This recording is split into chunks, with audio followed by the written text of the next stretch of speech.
আজ আমরা ক্লাস 12 এর তৃতীয় সেমিস্টার রাষ্ট্রবিজ্ঞানের পঞ্চম অধ্যায় রাজনৈতিক দলসমূহ এবং দল ব্যবস্থা এই অধ্যায়ের 2 নম্বর ক্লাস করব এবং আজকের ক্লাসে আমরা মূলত আলোচনা করব আঞ্চলিক দল ও জাতীয় দল নিয়ে। এর সঙ্গে আরও একটা বিষয় আলোচনা করব, সেটা হচ্ছে ভারতের রাজনৈতিক দলের বৈশিষ্ট্য নিয়ে। ওকে, তো চলো শুরু করা যাক। শুরু করার আগে বলে রাখি, এখনো পর্যন্ত দা পলিটি গুরুর ফ্যামিলিতে যদি যুক্ত না হয়ে থাকো সাবস্ক্রাইব করে যুক্ত হয়ে যাও, আর বন্ধুদের কাছে শেয়ার করতে একদম ভুলো না।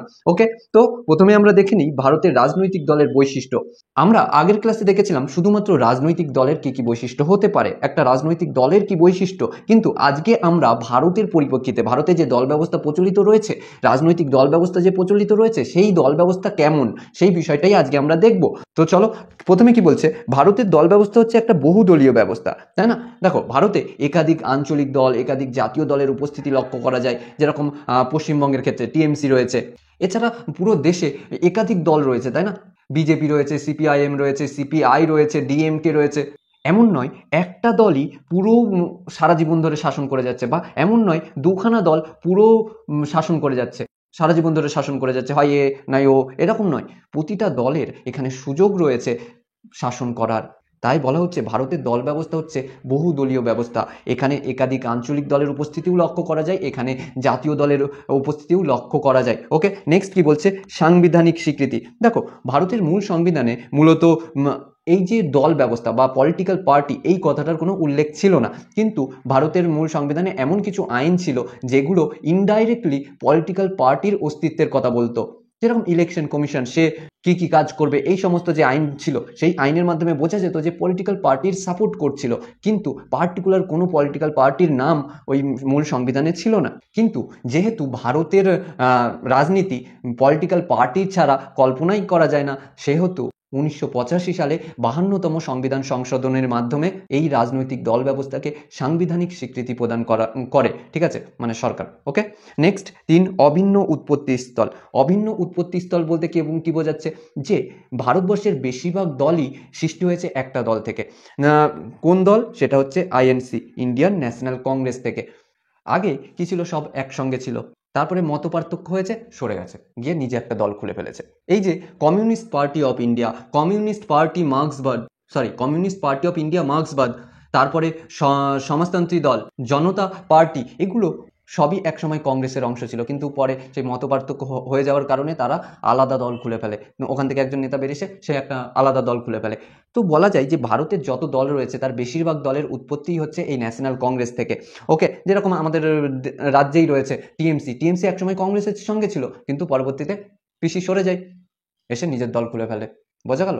যাই হোক, নেক্সট 4, দলত্যাগ। দলত্যাগ বলতে কি বোঝাচ্ছে? অ্যাকচুয়ালি দলত্যাগ বলতে বোঝাচ্ছে তুমি তোমার দলকে ত্যাগ করে দিচ্ছ, তুমি তোমার দল ত্যাগ করে অন্য দলে যোগদান করছো। যেরকম 1967 সালে যখন চতুর্থ লোকসভা নির্বাচন হয় ভারতবর্ষে, তখন এই প্রবণতা দেখা দেয় যে নেতা মন্ত্রীরা খুব বেশি দল ত্যাগ করছিল। ধরো এক্স নামে এক দল রয়েছে, সেই দলের মতাদর্শ নিয়ে জিতছে, জনগণের কাছ থেকে ভোট নিচ্ছে, আর যেই জিতে যাচ্ছে ওয়াই নামে কোনো দল বলছে আসো আমার সঙ্গে যোগ হও, তোমাকে আমি টাকা দেবো, এই দেবো, অর্থাৎ বিভিন্ন সুযোগ সুবিধা দেবো, তখনই এই যে এক্স নামে দল থেকে জিতেছে সে ওয়াই নামে দলে চলে যাচ্ছে। তার নিজের স্বার্থে, তার নৈতিকতা নেই, সে টাকা পেলে বাপরেও বেঁচে দেবে, এরকম একটা ব্যাপার, নিজের নীতি নৈতিকতা বিক্রি করে সে অন্য দলে চলে যাচ্ছে। এইরকম ওই 1967 সালে দেখা দেয়। একটা উদাহরণ হিসেবে যদি আমরা বলি, এই 1967 সালেই হরিয়ানার বিধানসভার একজন সদস্য, তিনি একদিনে 3 বার দল চেঞ্জ করে, মানে এই দল থেকে ওই দল, ওই দল থেকে ওই দল, যে বেশি সুযোগ দিচ্ছে। বোঝা গেল? তো এটা আটকানোর জন্য সরকার কি করে, একটা দল ত্যাগ বিরোধী আইন পাশ করে। কবে? 1985 সালে, ওই 52তম সংবিধান সংশোধনী আইনের দ্বারা, অর্থাৎ 1985 সালে 52তম সংবিধান সংশোধনী আইনের মাধ্যমে এই দলত্যাগ বিরোধী আইন পাশ করে দেয়। এবং সেই সময় সরকার ছিল রাজীব গান্ধীর সরকার। ওকে, কংগ্রেস ছিল। তুমি ভাবো, আমাদের রাজ্যের কথাই ভাবো, আমাদের স্যার শুভেন্দুবাবু কতবার দলত্যাগ করলো, তাই না? আবার দেখো মুকুল রায় টিএমসিতে ছিল, বিজেপিতে গেল, আবার টিএমসিতে চলে আসলো। কেন? তারা কেন যাচ্ছে? নিজেদের স্বার্থে বাবা। যারা নিজেদের স্বার্থে দল ত্যাগ করতে পারে তারা জনগণের কথা অন্তত ভাবতে পারে না। হ্যাঁ, অনেকের সাপোর্টার হতে পারো, আমি কোনো দলের যেহেতু সাপোর্টার না, আমি অনায়াসে বলতে পারি, যুক্তি দিয়ে কথা বলবো। আর তোমরা যদি কোনো দলের সাপোর্টার হয়ে থাকো, দয়া করে সেই চিন্তাভাবনা একটু বাইরে রেখে আসো, তারপরে আবার ক্লাস করো। ওকে, নিউট্রালভাবে শেখো, যেটা ভুল সেটা ভুল বলো, যেটা ঠিক সেটা ঠিক বলো। ওকে, যাই হোক, নেক্সট কি আসছে, ভারতের রাজনৈতিক দলের আরও বৈশিষ্ট্য রয়েছে, যেরকম ব্যক্তিকেন্দ্রিক। মানে ভারতের যে সমস্ত রাজনৈতিক দল রয়েছে তারা সেই সমস্ত দল সাধারণত একটা ব্যক্তিকেন্দ্রিক হয়ে দাঁড়ায়। যেরকম টিএমসির কথা বলি, মমতা ব্যানার্জি, আবার বিজেপির কথা বলছি মোদিজি, তাই না? অর্থাৎ এই দলের পরিচয়ই সেই একজন ব্যক্তির নামে, তাই না? নেক্সট, সাম্প্রদায়িক দল। একাধিক দল কোনো সম্প্রদায়কে কেন্দ্র করে গড়ে উঠছে, ওই সম্প্রদায়কেই শুধুমাত্র সাপোর্ট করছে, অন্য সম্প্রদায় খারাপ, এরকম। যেরকম ভারতের কয়েকটা দল রয়েছে, যেরকম শিবসেনা রয়েছে, হিন্দু মহাসভা রয়েছে, যারা পার্টিকুলার কোনো সম্প্রদায়কে সাপোর্ট করে তাদের দল গড়ে তুলেছে। দেখো, ভারত হচ্ছে ধর্মনিরপেক্ষ দেশ। এই ধর্মনিরপেক্ষ দেশে এই সম্প্রদায় ভিত্তিক দলগুলোর অস্তিত্ব এই ধর্মনিরপেক্ষতাকে মানে প্রশ্নের মুখে ফেলে। নেক্সট কি বলছে, পুঁজিপতিদের উপর নির্ভরশীলতা। এই যে রাজনৈতিক দলগুলো নির্বাচনের আগে প্রচুর পরিমাণে টাকা খরচ করে, যখন প্রচুর পরিমাণে টাকা খরচ করে সেই টাকা আসবে কোথা থেকে? পুঁজিপতিদের কাছ থেকে, অর্থাৎ বিজনেসম্যানদের কাছ থেকে আসবে। তারা ডোনেশন নেয়, ওই যে ইলেকশন বন্ড ছিল না, ওই রকম বন্ডে নেয় টাকা, ডোনেশন নেয়। যখন তারা ক্ষমতায় আসে তখন তাদেরকে না দেখলে হবে, নিশ্চয়ই দেখতে হবে, পুঁজিপতিদেরকে দেখতে হবে, যেহেতু তারা তাকে জিততে হেল্প করেছে। তো রাজনৈতিক দলের যা কাজ অ্যাকচুয়ালি জনগণের উপকার করা, তার পরিবর্তে পুঁজিপতিদের স্বার্থ রক্ষাকারী সংস্থায় পরিণত হয়ে যায় এই রাজনৈতিক দল, অর্থাৎ এই আমাদের ভারতের রাজনৈতিক দল। এবং এই ভারতের রাজনৈতিক দলের বৈশিষ্ট্য এটা যে প্রচুর পরিমাণে পুঁজিপতিদের সাপোর্ট করে, তাদের উপর নির্ভরশীল হয়ে পড়ে। ওকে, নেক্সট, নীতি ও মতাদর্শগত পার্থক্য। এই যে একাধিক রাজনৈতিক দল রয়েছে আমাদের ভারতবর্ষে, আর এতগুলো রাজনৈতিক দল যেহেতু রয়েছে তাদের মতাদর্শ আলাদা হবে, তাদের নীতি আলাদা হবে, এক একজন এক এক রকম নীতি অনুসরণ করবে, তাই না? নেক্সট কি বলছে, নেক্সট বলছে ভাষাভিত্তিক দলের উপস্থিতি। এবং আমাদের ভারতবর্ষের যে দল ব্যবস্থা রয়েছে, এখানে বেশ কিছু দল এমন রয়েছে যেগুলো ভাষাকে কেন্দ্র করে গড়ে উঠেছে। যেরকম উদাহরণ হিসেবে আমরা বলতে পারি, তামিলনাড়ু তামিল ভাষাভাষীদেরকে কেন্দ্র করে ডিএমকে এবং AIADMK, এই দুখানা দল গড়ে উঠেছে। দেখো, এখন এই ভাষাভিত্তিক যখন একখানা দল গড়ে উঠছে, তখন তারা ওই ভাষাকে কেন্দ্র করে তাদের ভোট ব্যাংক তৈরি করার চেষ্টা করে। তারা সেই ধরো একটা রাজ্যের মধ্যে এই দলটা রয়েছে, অর্থাৎ এই যে ধরো তামিলনাড়ুতে এই দল রয়েছে, এখন এরা কি করবে, ওখানে যে সংখ্যালঘুরা রয়েছে তাদের উপরে তাদের ভাষার যে সংস্কৃতি, তাদের ভাষার যে ঐতিহ্য, সেগুলো চাপিয়ে দেওয়ার চেষ্টা করবে, যে তোরা তামিলে কথা বল। যারা অতামিল যারা রয়েছে তাদের ওপরে এই তামিল ভাষাভাষীদের সংস্কৃতি চাপিয়ে দেওয়ার চেষ্টা করবে। ফলে একটা গণতান্ত্রিক রাষ্ট্রের জন্য বেশ সমস্যার মুখে পড়তে হতে পারে, এবং ভারতের ক্ষেত্রেও সেটাই হচ্ছে। ওকে, নেক্সট, জাতপাত ভিত্তিক দলের উপস্থিতি। এছাড়া আমাদের ভারতবর্ষে জাতপাত ভিত্তিক দলের উপস্থিতি লক্ষ্য করা যায়। উদাহরণ হিসেবে আমরা যদি বলি, যেমন আরজেডি বলতে রাষ্ট্রীয় জনতা দল, ওই যে লালু প্রসাদের দলটা যেটা। এছাড়া কাশিরামের বহুজন সমাজ পার্টি, এগুলো জাতপাত ভিত্তিক দল, এগুলো পার্টিকুলার জাতপাত নিয়ে খেলা করে। বলছে ভারতে এই জাতপাত ভিত্তিক এত রাজনীতি চলে, যার জন্য ভারতের রাজনীতিকে রজনী কোঠারি ম্যাম কি বলেছেন জানো? জাতপাতের রাজনীতিকরণ। ওকে, নেক্সট, জোট রাজনীতি। এই যে ভারতবর্ষে একাধিক দলের উপস্থিতি লক্ষ্য করা যাচ্ছে, তাই না? যখন প্রচুর পরিমাণে দল রয়েছে, তারা নিশ্চয়ই ভোটে জিতছে, তাই তো?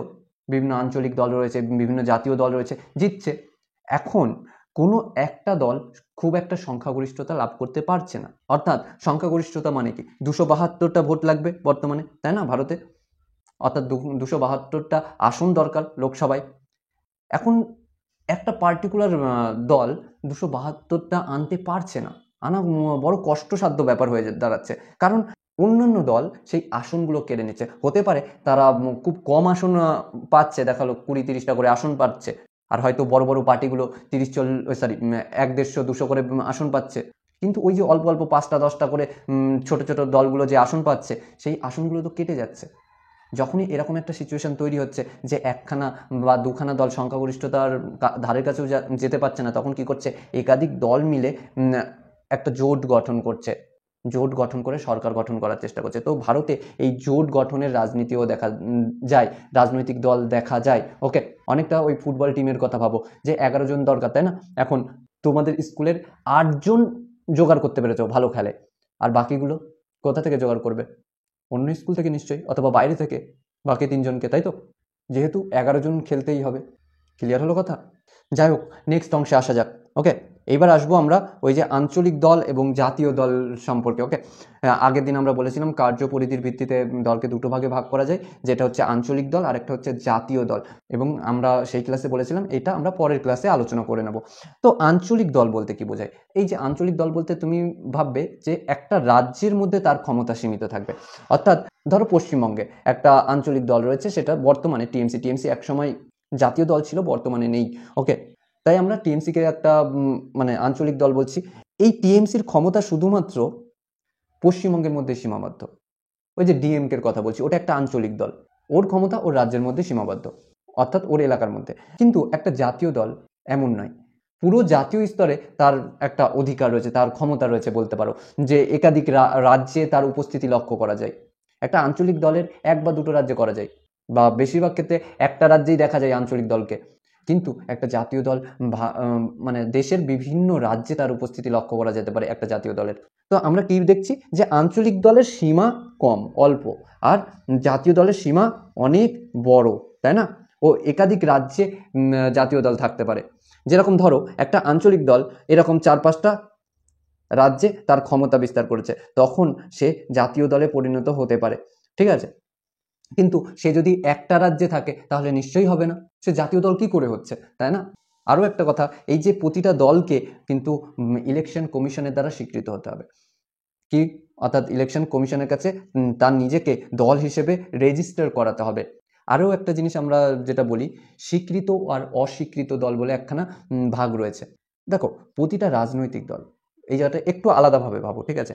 প্রতিটা রাজনৈতিক দল এই যে ইলেকশন কমিশনের কাছে গিয়ে রেজিস্টার করিয়ে নিতে হয়। অর্থাৎ তুমি একটা দল খুললে, একটা রাজনৈতিক দল খুললে চুপচাপ বসে থাকলে সেটা হবে না। তুমি যদি ভোটে দাঁড়াতে চাও, তোমাকে কি করতে হবে? ইলেকশন কমিশনের কাছে যেতে হবে, গিয়ে বলতে হবে দেখো আমার ফর্মটা জমা নাও, আমি একজন রাজনৈতিক দল হিসেবে স্বীকৃতি লাভ করব, বা আমি একটা রাজনৈতিক দল হতে চাই। তখন এর পারমিশন দেবে, সব কিছু দেখে নেবে, পারমিশন দেবে, দিয়ে একটা প্রতীক দিয়ে দেবে, একটা যে এইটা হচ্ছে তোমার লোগো। তুমি নিজের মতো লোগো চুজ করতে পারবে না, ঠিক আছে?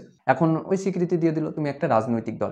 এইবার তুমি যদি তোমার এলাকায় বা জাতীয় স্তরে ভালো ফল করো, তখন তোমাকে স্বীকৃত দল হিসেবে স্বীকৃতি দেবে, আর মানে এক্সট্রা কিছু সুযোগ সুবিধা পাবে। ওকে, আর যদি তুমি কোনো রকম থাকো জাস্ট ওকে, তুমি দল হিসেবে রয়েছো, অনেকটাই সেই স্কুলের মতো ভাবো।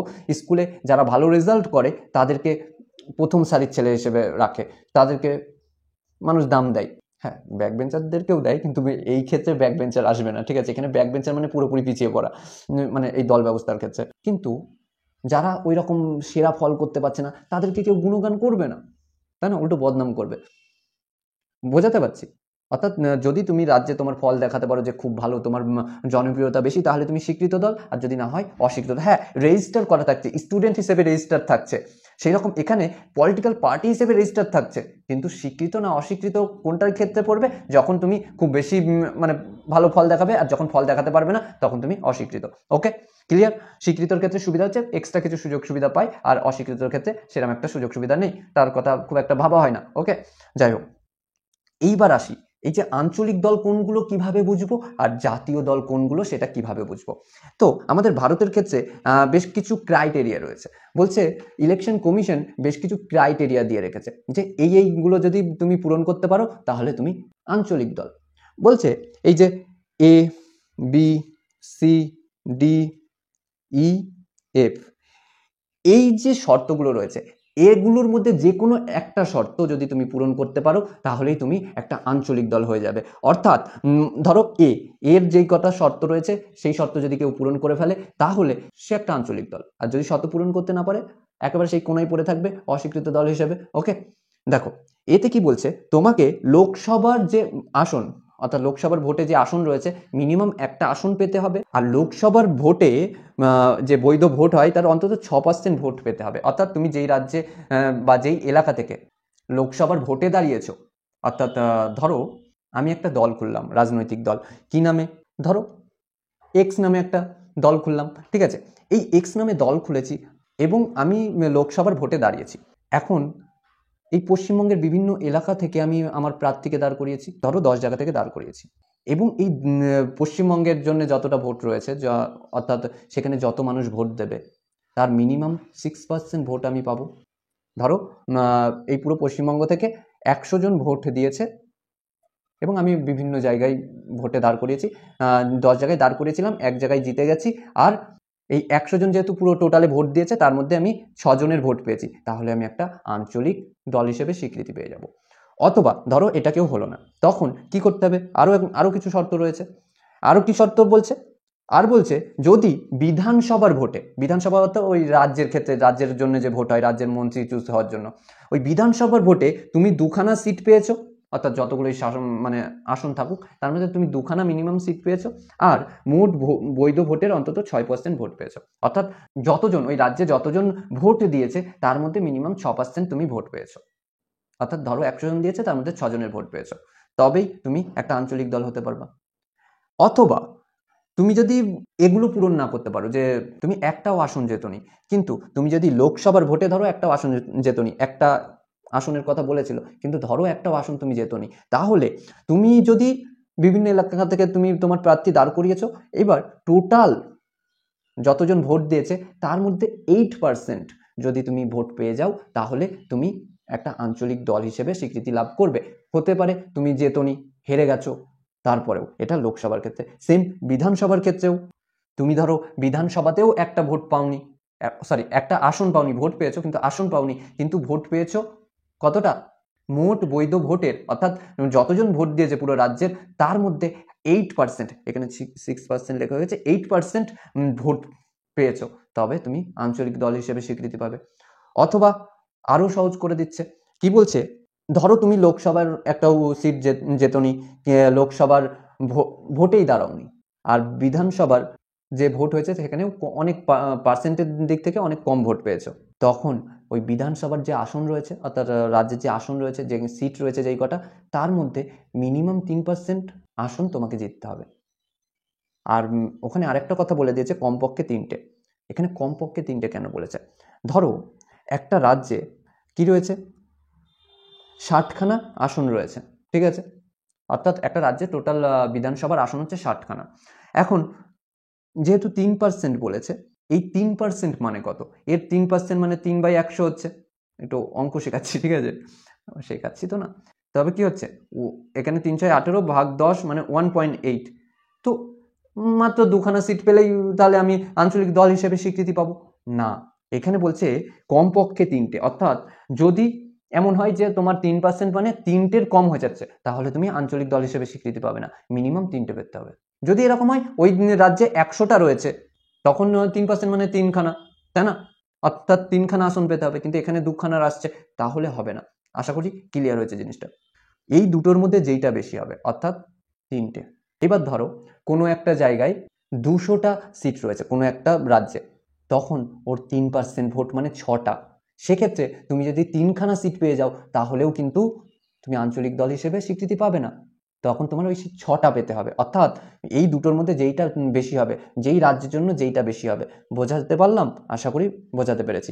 নেক্সট আরেকটা বলছে যে এগুলো একটাও যদি তুমি পূরণ করতে না পারো, তারপরেও রাজ্যের জন্য বরাদ্দ আসনের 25টি আসনের পিছু একটি সাংসদ যদি রাখো, অর্থাৎ একটা এমপি যদি তুমি দিতে পারো, অর্থাৎ রাজ্যের জন্য তো কিছু সিট বরাদ্দ থাকে, বিভিন্ন রাজ্যের জন্য বিভিন্ন, ধরো কোনো একটা রাজ্যের জন্য 50টা সিট বরাদ্দ রয়েছে, অর্থাৎ ওই রাজ্য থেকে 50টা সিট উঠে আসবে আমাদের ভারতের লোকসভাতে, তখন তুমি একজন রাজনৈতিক দল হিসেবে স্বীকৃতি লাভ করতে পারো যদি 25 জন পিছু একজন করে সাংসদ তুমি লোকসভায় পাঠাতে পারো।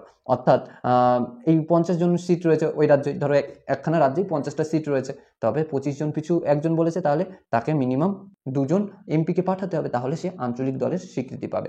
ওকে, এরকম বেশ কিছু আঞ্চলিক দল হচ্ছে বিজু জনতা দল, শিবসেনা, ডিএমকে, তারপরে ওই যে AIADMK,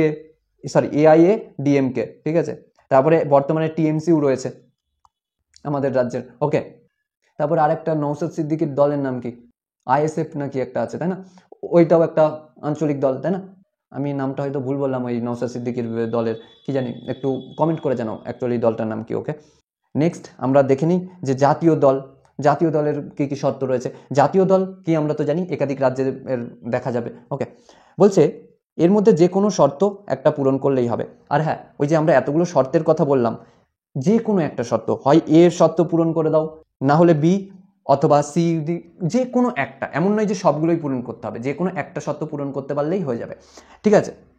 যেরকম এখানে একটা সিটের সঙ্গে তোমার বৈধ ভোট লাগবে, সেরকম এখানে দুটো সিটের সঙ্গে বৈধ ভোট লাগবে 6%। ওকে, এরকম এরকম। ওকে, পুরো এই লাইনটা ধরবে তুমি, এটা একটা শর্ত, এটা স্ক্রিনশট মেরে রাখতে পারো। যাই হোক, এইবার আসছি জাতীয় দলের কি কি শর্ত রয়েছে। যেরকম একটা জাতীয় দল হতে গেলে তোমাকে মিনিমাম লোকসভার যত আসন রয়েছে, অর্থাৎ বর্তমানে রয়েছে 543টা, দুখানা আগে অনেকে বলবে 545, না 545 নেই আর, দুখানা বাদ চলে গেছে, এখন বর্তমানে 543 রয়েছে। তো লোকসভার যে আসন রয়েছে 543, ওর মধ্যে মিনিমাম 2% আসন তোমাকে পেতে হবে, অর্থাৎ তোমার দলের পেতে হবে। এবং সেই আসনটা কি একটা রাজ্য থেকে পেতে হবে না, 3টে আলাদা আলাদা রাজ্য থেকে। অর্থাৎ 2% মানে কি, প্রায় 11টা দল, ঠিক আছে, প্রায় 11টা দল, সরি 11টা আসন, দল বলছি কেন, আসন হবে প্রায় 11টা আসন। এবং এই 11টা আসন একটা রাজ্য থেকে পেলে হবে না, 3টে আলাদা আলাদা রাজ্য থেকে। অর্থাৎ দেখা গেলো কোনোটাই 2টো পেয়েছে, কোনোটাই 4টে পেয়েছে, কোনোটাই 5টা পেয়েছে, নিয়ে 11টা হয়েছে, ঠিক আছে। টোটাল 3টে রাজ্য থেকে, 3টে আলাদা আলাদা রাজ্য থেকে তোমার 11টা সিট পেতে হবে লোকসভার ভোটে, তাহলেই তুমি জাতীয় দল হিসেবে স্বীকৃতি পেয়ে যাবে। এছাড়া তুমি যদি লোকসভার ভোটের 2% আসন সিকিউর করতে পারলে না, তখন তুমি বিএডটাও মানতে পারো, যে তুমি মিনিমাম 4টে সিট লোকসভার ভোটে মিনিমাম 4টে সিট সিকিউর করেছো, অর্থাৎ 4খানা সিট পেয়েছো, 4 জায়গায় জিতেছো। এবং সঙ্গে এই লোকসভার ভোটে টোটাল ভোট যতজন দিয়েছে তার মধ্যে মিনিমাম 6% ভোট তুমি পেয়েছো। এবং সেই 6% ভোট কোথা থেকে পেয়েছো, 4টে আলাদা আলাদা রাজ্য থেকে। যেরকম ধরো এ বি সি ডি 4টে রাজ্য আছে, এ রাজ্যে কোনো একটা দল, এক্স নামে একটা দল, এ রাজ্যে 7% পেয়েছে, কোনো জায়গায় 6, বি রাজ্যে 6, সি রাজ্যে 8, আর ডি রাজ্যে 5%। তবে কি সেটা জাতীয় দলে পরিণত হলো না? দেখো, অন্যগুলোই বেশি পেয়েছে, ওকে, কিন্তু ওই একটাই কম পেয়ে গেছে। কি বলেছে, 4টে রাজ্য থেকে সেই এলাকার যে যতজন ভোট দিয়েছে লোকসভায়, সেই ভোটের মধ্যে মিনিমাম 6% ভোট পেতে হবে। কিন্তু এই জায়গায় 5-এর জায়গায় যদি 6% পাই, তাহলে সেটা জাতীয় দল হয়ে গেল। বোঝা গেল? তো মিনিমাম 4টি সিট পেতে হবে, এবং 4টি আলাদা আলাদা বা 4টি বা তার বেশি রাজ্যের থেকে মিনিমাম 6% ভোট তোমার সিকিউর করতে হবে, তাহলে তুমি জাতীয় দল হিসেবে স্বীকৃতি লাভ করবে। এছাড়া ধরো লোকসভায় তুমি 6% ভোট পাওনি 4টে আলাদা আলাদা রাজ্য থেকে, তবে তোমার মিনিমাম লোকসভায় 4খানা সিট দখল করতে হবে, অর্থাৎ 4খানা সিট পেতে হবে। সঙ্গে 4টে আলাদা আলাদা বা 4টে বা তার বেশি রাজ্যের আলাদা আলাদা রাজ্যের বিধানসভার যে ভোট হবে, সেই বিধানসভার ভোটের মোট বৈধ ভোটের 6% তোমাকে পেতে হবে, তাহলেও হয়ে যাবে। ওকে, এছাড়া ধরো এগুলো কিচ্ছু নেই, তবে তোমার ডিএ চলে আসবো আমরা, এই অপশনটা পূরণ করো। 4খানা আলাদা আলাদা রাজ্যের আঞ্চলিক দল হিসেবে যদি তুমি থাকো, তাহলে তুমি একটা জাতীয় দলের স্বীকৃতি পাবে। ওকে, যাই হোক, নেক্সটে আসি, কিছু জাতীয় দল সম্পর্কে জানি। দেখো আমরা কি দেখলাম, এই যে 4খানা আলাদা আলাদা শর্ত রয়েছে, এই শর্ত যদি তুমি পূরণ করো, তাহলে তুমি মোটামুটি একটা জাতীয় দলের স্বীকৃতি পেয়ে যাবে। ওকে, দেখো তোমাদের কিছু কিছু বইয়ে 1-2 শর্তের কথা বলা হয়েছে, আমরা একটু ডিটেলসে বলার চেষ্টা করেছি। আবার কেউ বলো না দাদা এগুলো কোথায় পেলে, অনেক সময় অনেকে বলে। ওকে, যাই হোক, এবার আসছি কিছু জাতীয় দল নিয়ে, অর্থাৎ জাতীয় দল বর্তমানে কটা, আগে কত ছিল, কি কি কোনগুলো বর্তমানে জাতীয় দল হিসেবে রয়েছে, সেই জিনিসগুলো দেখো। এই যে শর্তগুলো, ধরো একবার একটা দল জাতীয় দল হয়ে গেল, সে কি সারা জীবন জাতীয় দল হিসেবে থাকবে না। সে যদি কোনো এক বছর এই শর্ত পূরণে ফেল হয়ে যায়, তাহলে সে কিন্তু জাতীয় দল থেকে আঞ্চলিক দলে চলে যেতে পারে। বোঝা গেল? সেই রকমই ওই জন্য এই জাতীয় দলগুলির সংখ্যা পরিবর্তন হতে থাকে ক্রমাগত। ওকে, বলছে 1951-52, অর্থাৎ ভারতে যখন প্রথম নির্বাচন হয়, তখন সাধারণত 14খানা দল ছিল, জাতীয় দল হিসেবে স্বীকৃতি পেয়েছিল। অনেকে এটাকে 11টা বলে, তার কারণ হচ্ছে এখানে 14টা দলের মধ্যে 11টি দল সব থেকে কার্যকরী ভূমিকা পালন করেছিল, তাই জন্য অনেকে 11টা দলকে জাতীয় দল হিসেবে বলে। কিন্তু সেই সময় 14খানা দল ছিল, 14খানা দলকে ইলেকশন কমিশন স্বীকৃতি দিয়েছিল। এই যে এটা ইলেকশন কমিশনের ওয়েবসাইট থেকে নেওয়া, সেখানেই বলেছে যে 14খানা, তোমরা কিছু কিছু বইতে 11টা পাবে, কিন্তু ইলেকশন কমিশন যেহেতু স্বীকৃতি দিয়েছে, তার ওয়েবসাইট থেকে নিয়েছি, এর থেকে বড় কি হতে পারে, তাই না? এর থেকে বড় প্রমাণ কি হতে পারে? যাই হোক, কিন্তু বর্তমানে দেখা যায় 6খানা জাতীয় দল রয়েছে। সেই 6খানা কি, যেরকম আম আদমি পার্টি, যেটা 2023 সালে পায়, ঠিক আছে, এবং কোন শর্ত পূরণ করে পায় জানো? এই যে 4টি সিট, 4টি আলাদা আলাদা রাজ্যের, বা আমরা বলতে পারি 4টে আলাদা আলাদা রাজ্যের আঞ্চলিক দল, ঠিক আছে, এখানে আমরা লিখে দিই জিনিসটা, আঞ্চলিক দল, 4টি আঞ্চলিক দল, আলাদা আলাদা রাজ্যের লিখে নিও, ঠিক আছে, আলাদা আলাদা রাজ্যের আঞ্চলিক দল, ঠিক আছে। যাই হোক, বর্তমানে আমরা বলছিলাম কি জাতীয় দলের সংখ্যা কত, 6টি। এর আগে 7খানা ছিল, বর্তমানে 6টি। এবং সেই দলগুলোর নাম কি, কোশ্চেন দিতেই পারে, ঠিক আছে। সেই দলগুলোর নাম হচ্ছে আম আদমি পার্টি, তারপরে কংগ্রেস অর্থাৎ আইএনসি, তারপরে বিজেপি, তারপরে সিপিআইএম, সিপিআই নাই কিন্তু, সিপিআইএম। 5 নম্বর হচ্ছে বহুজন সমাজ পার্টি বিএসপি, আর 6 নম্বর হচ্ছে ন্যাশনাল পিপলস পার্টি এনপিপি। ওকে, এদের লোগোটা আমরা একবার দেখে নিই। এই যে আম আদমি পার্টির হচ্ছে ঝাঁটা, অনেক সময় যদি ডায়াগ্রাম বেসড কোশ্চেন দেয় সেই অনুসারে। কংগ্রেস হচ্ছে হাত, এনপিপির হচ্ছে বই, তারপরে সিপিআইএম এর হচ্ছে কাস্তে হাতুড়ি আর তারা, আর বিএসপির হচ্ছে হাতি, এবং বিজেপির হচ্ছে পদ্মফুল। ওকে, আশা করছি ক্লিয়ার হয়েছে। এই ছিল আমাদের আজকের ক্লাস। তোমরা কতটা বুঝেছো আমাকে জানাও, আর কেমন লাগলো বলো। ওকে, আমি জানি না কতটা বোঝাতে পেরেছি, আমি চেষ্টা করেছি সহজ করে বলার, এবার জানি না কতটা বোঝাতে পেরেছি। আমি তো অত জ্ঞানী মানুষ নয়, আমি যেইটুকুনি পারি ওর মধ্যে বোঝানোর চেষ্টা করি, এবার জানি না। তো আজকে এই পর্যন্তই, সঙ্গে থাকার জন্য